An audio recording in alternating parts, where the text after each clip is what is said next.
hozir bilaman, yanvar fevralga soliq inkassatsiya qo'yilgandan keyin har bitta suv tekshirish texnologiyasini joriy qilmagan fermerlarga yetib boradi, sezadi buni. Qanchalik nimaga olib borganimizni suv xo'jaligidan. Hisob qilmasdan turib sarflaganimiz suvni har bir kubini. Buni uchun to'g'ri tushungan holda mana suv asosan bu yerda 90% suvchilar har bittadan fermerga biriktirgan narsalar.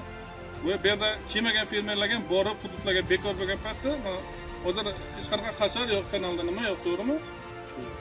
Chiqib fermerlarga kerak bo'lsa uyiga borib mahalla bilan birgalikda targ'ibot tashkilot qilishimiz kerak. Men boshchiligimda majbursizlar bu narsaga qilishga.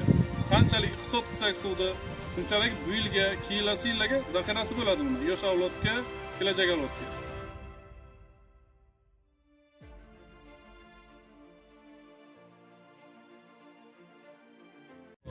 Bugun Navoiy viloyati Navbahor tumanida suv tejovchi texnologiyalarini joriy qilish bo'yicha seminar olib boryapmiz. Bu seminar davomida fermerlarga suv tejovchi texnologiyalar afzallik tomonlari, hosildorlikni oshirish va boshqa subsidiya masalalarida maslahat berish va ko'nikmalarni berish maqsadida seminar tashkil etdik. Biz o'tgan yillar davomida, jumladan 2024-yil mobaynida 5000 gektar yer maydoniga suv tejovchi texnologiyani joriy qilishni maqsad qilgan edik. Yil oxiriga kelib esa 6000 gektardan oshiqroq yerda suv tejovchi texnologiyani joriy qildik.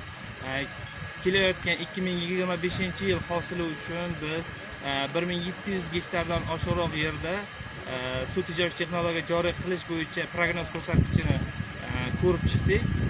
Hozirgi kunda Sarmishsoy Javohir fermer xo'jaligida 50 gektar yer maydonida yomg'irlatib sug'orish bo'yicha texnologiyani joriy qildik. O'sha texnologiyani fermerlarga to'g'ri tushuntirish va ko'nikmalarni berish maqsadida daraning o'zida seminar o'tkazishga qaror qildik.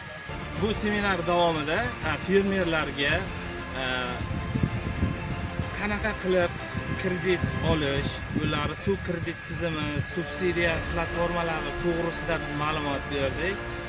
Fermerlarga olinadigan kreditlarni davlat tomonidan subsidiya orqali qoplab berish maqsadida subsidiyalar ajratish to'g'risida va hosildorlikni biz oshirish, suv tejovchi texnologiya yordamida oshirishni ham ularga tushuntirib o'tdik.